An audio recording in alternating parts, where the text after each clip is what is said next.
and we shift our focus to other news. A nationwide protest or a Bharat Bandh has been announced today by the farmers, which has restricted vehicular movement in and around the national capital. Delhi police has issued a traffic advisory in light of roadblocks or chakka jams and highway closures anticipated as part of the protest.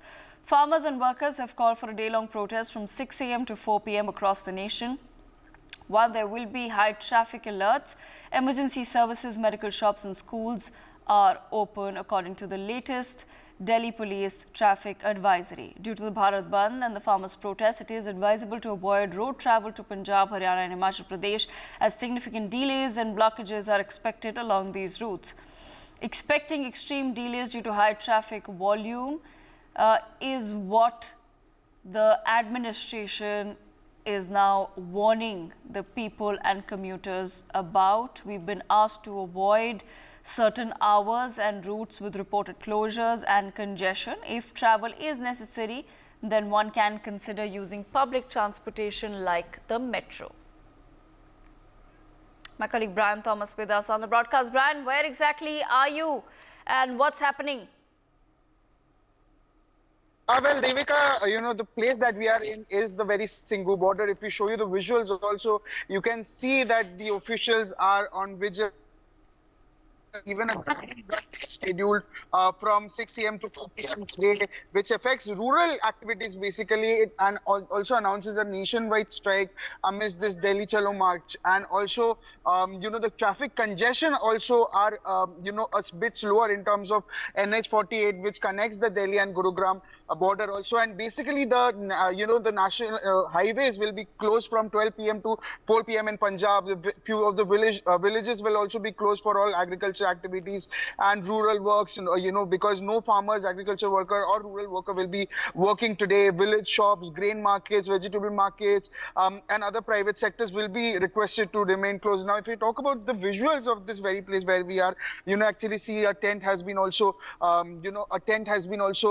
made, and the RAF are also deployed with their protective gears on. They have their shields, they have their, health. A proper level of barricading has also, been done. There have been barbed wires. There have been multiple level of barricades.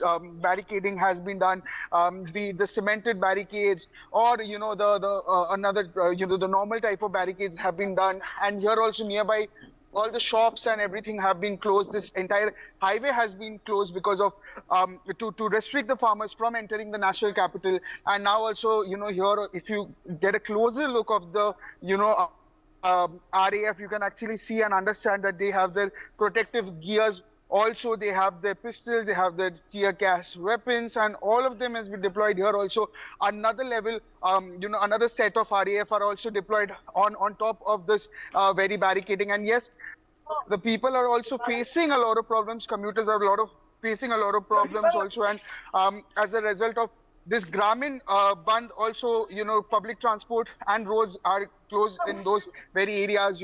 Private schools in Punjab is also closed, and you see that there is multiple level of barricades have been deployed. These are the barbed wires. These are, there have been vehicles also which have their, protective gears, which have their, RAF vehicles are also deployed. You can see and understand that these are the RAF vehicles, and multiple layer of barricading has been done to ensure that the farmers do not enter the national capital. Okay, stay on with us, Brian. Rajat Kumar also joining us from Pari Chowk. Rajat, over to you. Please show us around what's going on where you are. बिल्कुल देवता, हम अगर greater Noida की बात की जाए, नोएडा की बात की जाए, परी चौक की बात की जाए, तो यहाँ पर भारी संख्या में किसान है जो पैसे नहीं है और अपनी मांगों को लेकर यहाँ पर प्रदर्शन अभी कर रहे हैं। कहीं ना कहीं प्रदर्शन को देखते हुए देख सकते हैं यहाँ पर पुलिस फोर्स की तैनाती है। आज जिस तरीके से दिल्ली और जो तमाम बॉर्डरों पर पुलिस फोर्स है, उसके साथ साथ तमाम ऐसे क्षेत्र है जहाँ पर नोएडा पे या दिल्ली सटे हुए क्षेत्र, वहाँ पर पुलिस फोर्स की तैनाती की गई। यहाँ पर किसान मौजूद है। कहीं ना कहीं प्रदर्शन को लेकर जो किस तरीके से जो किसानों के लिप्त है उसको लेकर भी तमाम तरीके के उपकरण है वो अपनाए गए। आप देख सकते तस्वीरों में किसान है जो यहाँ पर भारी संख्या में पहुंचे हुए हैं। एक बड़ा प्रदर्शन हम कहेंगे जिस तरीके से आज भारत बंद था उसको लेकर जो पहले ही किसानों ने आह्वान किया था, क्योंकि जो किसान है पंजाब हरियाणा से जो दिल्ली कूच करने की बात कह रहे थे, वहां पर जो पश्चिमी उत्तर प्रदेश किसान थे ना उन्होंने सहमति नहीं दी थी। आज कहीं ना कहीं भारत बंद का जब ऐलान हुआ है, जो नोएडा ग्रेटर नोएडा के तमाम जो संगठन के किसान थे वो इस आंदोलन में भाग ले रहे हैं। इसी मिशन को भारी संख्या में जो पुलिस फोर्स है वो तैनात की गई है। अलग अलग प्रकार के जहां जहां लगता है कि जाम की स्थिति बनेगी वहां पर पुलिस फोर्स में अलग से रूट डाइवर्ट किया गया है, क्योंकि एक बड़ा आंदोलन है। जिस तरीके से कल लगातार बैठक हुई है जो चंडीगढ़ में, लेकिन उस समस्या का हल है वो नहीं निकला। तो इसको लेकर कहीं ना कहीं आज है वो भारत बंद को लेकर जो पूरे भारत में किसान वो प्रदर्शन करते हुए नजर आ रहे हैं। नोएडा ग्रेटर नोएडा हर जगह पुलिस फोर्स की तैनाती की गई है, चाहे हम चिल्ला बॉर्डर की बात की जाए या जो एनटीपीसी दादरी से प्रभावित जो किसान है वो भी इस आंदोलन में भाग ले रहे हैं। तो कहीं ना कहीं किसानों में काफी नाराजगी है। उसको लेकर जो किसान है आज कहीं ना कहीं दिल्ली कूच को लेकर जो किसान जो पंजाब और हरियाणा के जो कह रहे थे उसमें भी वो लोग सहमति देने की बात कह रहे हैं। फिलहाल जो पुलिस इन किसानों पर कंट्रोल है वो किए गए हर चौराहे पर, और जहां जहां प्राधिकरण है वहां पर पुलिस फोर्स में एक्स्ट्रा व्यवस्था की गई है। और साथ ही जहां लगता है कि जिस क्षेत्र में किसानों का ज्यादा दबाव है तो वहां के रूटों को डायवर्ट किया गया, जिससे जो पिछले दिनों जिस तरीके से जाम की किल्लत है वो लोगों को झेलनी पड़ी थी, वो किल्लत है तो दोबारा उत्पन्न ना हो। इसको लेकर तमाम जो ट्रैफिक पुलिस ने, नोएडा ट्रैफिक पुलिस ने एक एडवाइजरी जारी की है कि आप उनको रीच है वो डायवर्ट किया गया है। फिलहाल है जो पुलिस है वो मुस्तैद है, हर तरफ निगाह है वो बनाए हुए, किसान है वो यहाँ पर पहुंच चुके हैं। तो कुछ ही देर में यहाँ पर जो परी चौक से लेकर जो ग्रेटर नोएडा प्राधिकरण है वहां पर पैदल मार्च करेंगे और अपनी मांगों को रखेंगे। Okay, all right. I'm being told that we're also being joined by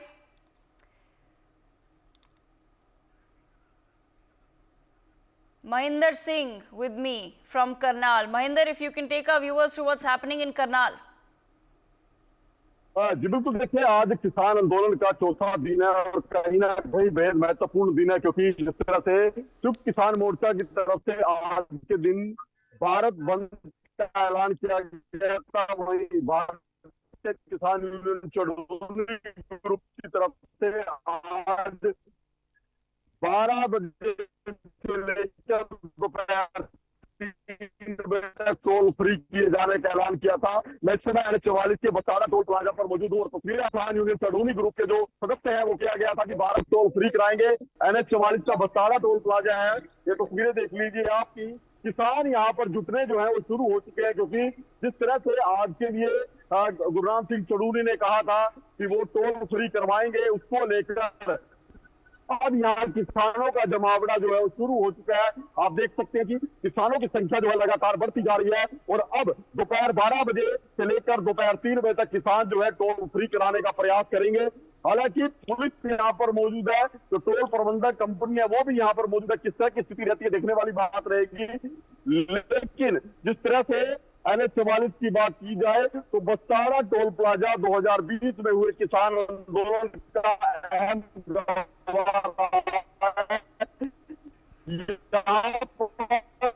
किसानों ने करीब 1 साल तक अपना विरोध प्रदर्शन किया था, धरना यहाँ पर किसानों का चला था और कि जब हरियाणा के किसानों ने यहाँ पर किया था और जिस तरह से आज के दिन का अल्टीमेटम दिया गया था कि वो ये NH-1 का जो टोल प्लाजा उसको फ्री कराएंगे, उसको लेकर किसान एकजुट हो चुके हैं और अब से कुछ समय बाद ही जो टोल है उसको फ्री करवाने का प्रयास किसान करेंगे और दोपहर 3 बजे तक ये टोल फ्री रहेगा। जी Okay, all right, Mahinder, I'll come back to you in just a moment. Javed also joining us from the Tikri border. Javed, there's one thing that people really want to now understand, and I'm hoping that you probably have an answer for me for that. 25,000 farmers थे जावेद जिन्होंने protest शुरू करा था पंजाब से। कुछ दिन पहले Singhu border पे काफ़ी वैंडलिज्म देखा गया, वायलेंस देखा गया। हमें समझना है कि अब वो जो 25,000 फार्मर हैं वो कहाँ पहुँच गए हैं, वो दिल्ली से अब कितनी दूर हैं, किस एग्जैक्ट पॉइंट पे पहुँचे हैं और कहां-कहां अभी भी ब्लॉकेड लगा हुआ है पुलिस का?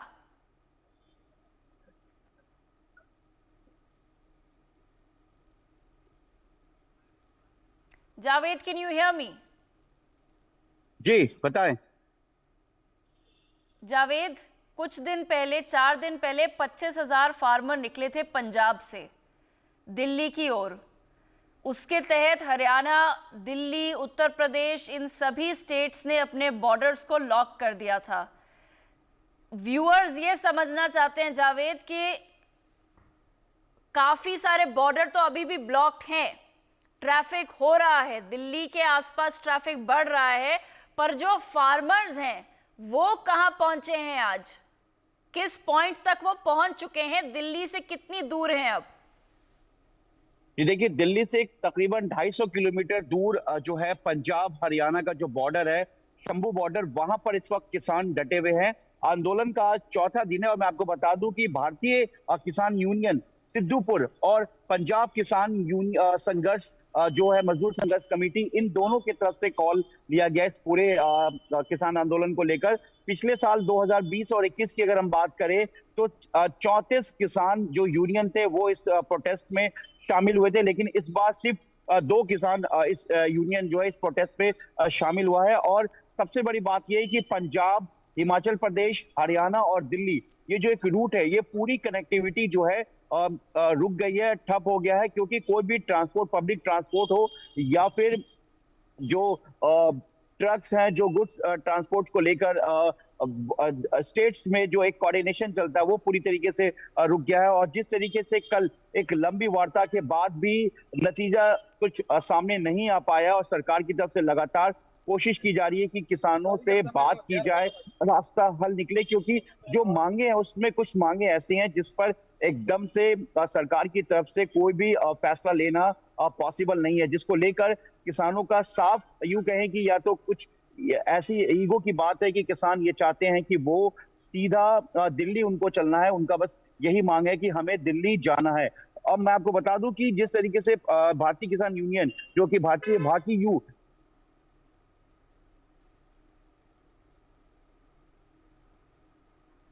चीजें है, वो अभी जो चीजें साफ नहीं हो पा रहा है। लेकिन देखना ये कि जो आज जिस तरीके से भारत बंद का कॉल किया गया है, इस कॉल के बाद कितना असर पड़ता है, क्योंकि दोपहर के बाद ही साफ हो पाएगा। मैं इस वक्त टिकरी बॉर्डर पर हूँ।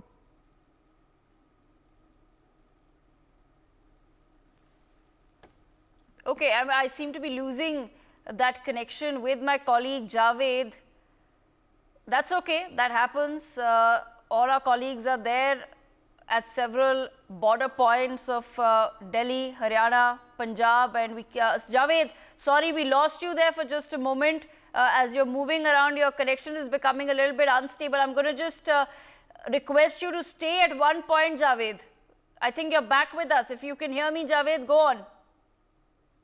जी देखिए, जो आज आंदोलन का चौथा दिन है और पंजाब हरियाणा जिस तरीके से ये शंभू बॉर्डर है, मैं आपको बता दूं कि खनौरी डबवाली बॉर्डर 3 दिन से पूरी तरीके से सील है। पंजाब, हरियाणा, दिल्ली और इसके अलावा जो आगे के जो हिमाचल प्रदेश, जम्मू कश्मीर का एक जो पूरा ट्रांसपोर्ट, एक पूरा रोड है, वो पूरी तरीके से प्रॉपर बंद हो गया है। खास तौर से अगर मैं टिकरी बॉर्डर की बात करूं तो यहाँ पर भी जो स्कूल का एक कनेक्शन है, जो मेरे ठीक पीछे एक स्कूल है, यहाँ पर सरकारी स्कूल है, गवर्नमेंट सेकेंडरी जो स्कूल है, यहाँ पर के जो बच्चे हैं वो भी बॉर्डर सील होने की वजह से वो प्रॉपर जो है आपको जो ट्रैफिक की वजह से बॉर्डर को सील होने की वजह से लोग बच्चों को काफी दिक्कत हो रही है।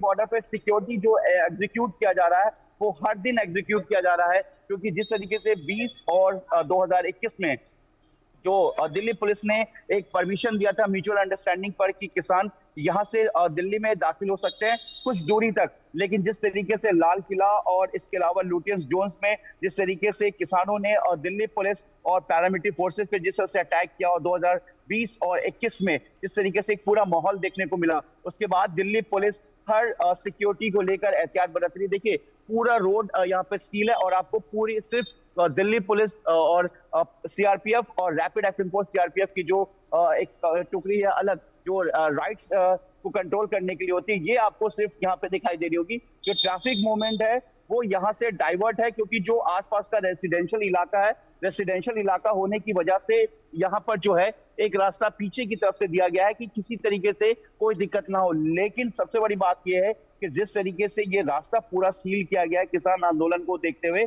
अगर किसी को किसी रेसिडेंशियल को यहाँ से इमरजेंसी एम्बुलेंस की जरूरत पड़े या किसी को आगे डॉक्टर्स या एम्स या सफदरजंग जैसे अस्पताल की तरफ जाना हो, तो उन्हें कहीं ना कहीं बड़ी दिक्कतों का सामना करना पड़ सकता है। For more such videos, subscribe to the NewsX YouTube channel, hit the bell icon.